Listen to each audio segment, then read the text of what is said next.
Welcome back. Honolulu Mayor Rick Blangiardi has laid out his plan for the rest of the year, and he'll be available to talk about it in upcoming town halls across the city and county, starting up on Thursday, March the 21st. Joining us now to talk story about that is Honolulu Mayor Rick Blangiardi. Aloha, good morning, Mayor. Good morning, Sam. Good to be with you. Thank you so much for joining us. Yeah. So you just had your State of the City address, and you talked a lot about some of the wicked problems that are facing us here in the city and county. You outlined some of the things that your administration has done to tackle those and some of the things that you're doing in the future. One of those, affordable housing, something you've developed a lot of time and resources into. What are your plans moving forward for affordable housing? Well, I appreciate the question. I thought you were going to ask me that. So if you watch the State of the City, you know it's not a simple answer. It takes a lot. But it started with a commitment, understanding that the city had to play and have an inescapable role in the development of housing. So this is going back now over the last several years since we've been in office. So with that commitment and that understanding, we needed to get the right people because, as I learned early on, it's not a simple matter. It's complicated. And then add to that the fact that once we had the people in place, the understanding, we needed to have the right organizational dynamic. So, the city really didn't have an Office of Housing. We got that going. We had an Office of Land Management, which was, we're now going to blend that for the efficiency. But at the end of the day, it really is, and one of the key points we made the other night is understand the regulatory burdens. When somebody talks about affordable housing, what does that word mean? People say it all the time. I've said it. Other people say it.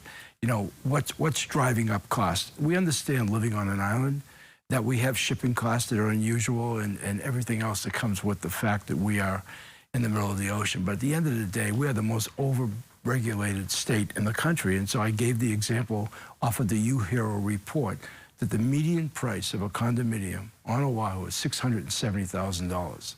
$387,000 of that is regulatory burden, 58%.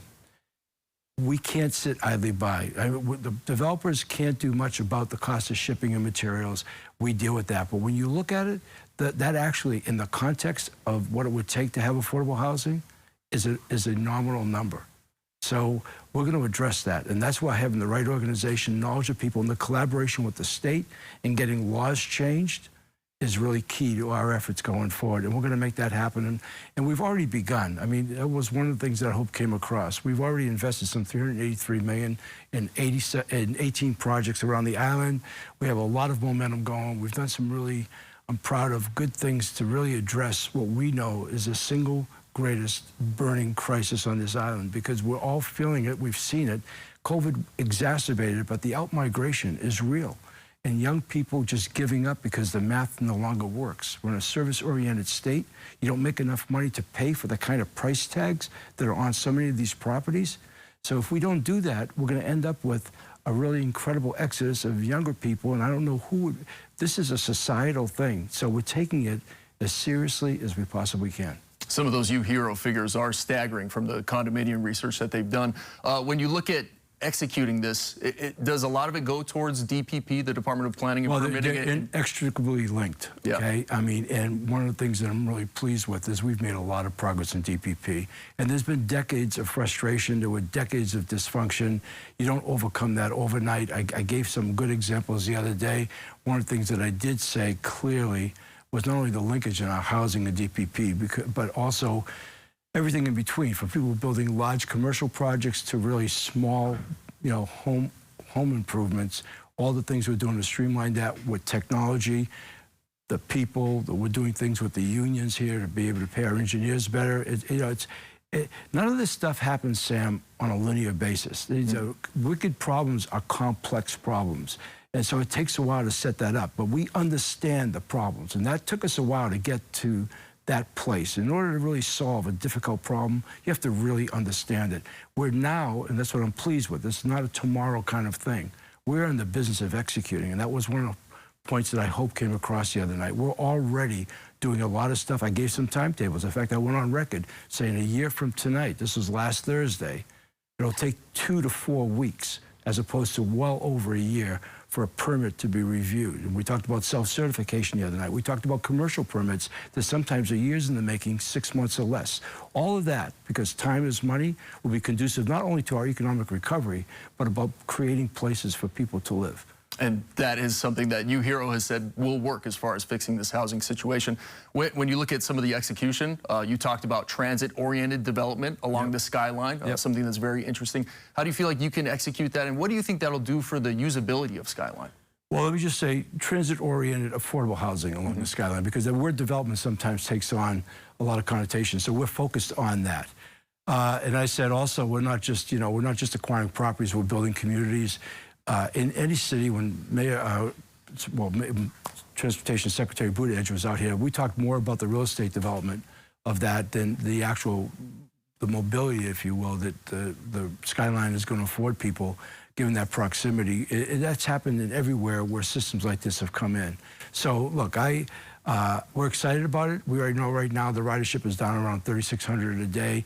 Candidly, that decision to run, once we began interim operations to Aloha Stadium from East Kapolei, was made a number of years ago with a contract with Hitachi. We know it's not the greatest incentive. This next phase, by the time we get, by the end of 25, when we get past both gates at Pearl Harbor plus the airport, you're going to start to see ridership develop. You're going to start to see, as people begin to live in and around and near, and the conveyance, if you will, and the convenience of getting to Skyline, ridership will grow. I've said repeatedly, it's fascinating to work on a project like this. I'm the fourth mayor to touch it. We're not really building it for today. This is really building for the future. And sometimes it's hard for people to get their head around that, but you really have to go there and understand that. I know that the ridership, one of the things I'm concerned about right now is operating efficiency, which is really excellent, and at the same time ongoing construction, which we're on schedule and on budget. So all of that said, I think over time, because the people already riding it like it, people are going to see what a convenience it is and how efficient it is, and they're going to like it. They're going to use it. And finally, I think that'll be a topic during the town halls, which you will be conducting, 11 of which starting March 21st. What do you hope to get out of those? Well, thanks for bringing, we said last year they were a journey of learning, and it really is for us. And so I think in order to lead effectively, you have to listen effectively. We're doing that with our internal skip level meetings with our own employees, but with the public. Last year, we brought our entire cabinet. We're going to do the same thing again. I want all of our team to be sensitized to what is happening in each of the districts. When we talk with people, what are the issues for them? What matters to them? Even whether or not they get asked a specific question, because that's one of the things we'd like to do, is we bring all the expertise into the room, and we have an open mic. We don't filter the questions. We encourage people to ask whatever they want. The only caveat is we tell them, you may not hear tonight what you want to hear, because we're not in there to pander anybody. We're in there to exchange in a meaningful way, not only in listening to their concerns, but telling them what's possible, what's feasible, and what we're going to do. So I love these town halls. They're 2 hours in length. They're unfiltered, like we say. The community turns out. We had big crowds last year. I'm hoping now that we've done it once, that people will come back in a bigger way, and it's really engaging. It was, for us, as I said, a journey of learning. We learned a lot. And those are starting March 21st. There will be 11 of them. 11 of them. Ending all the way every in June? Thursday night, all the way through and around. We have them posted in a number of places, and we'll make some noise about it. But it's meant for us to get out and really embrace and engage our community across the island. All right, Mayor Blangiardi, thank you so much for joining us this morning. Thank you, Sam. We appreciate it. Aloha. Aloha.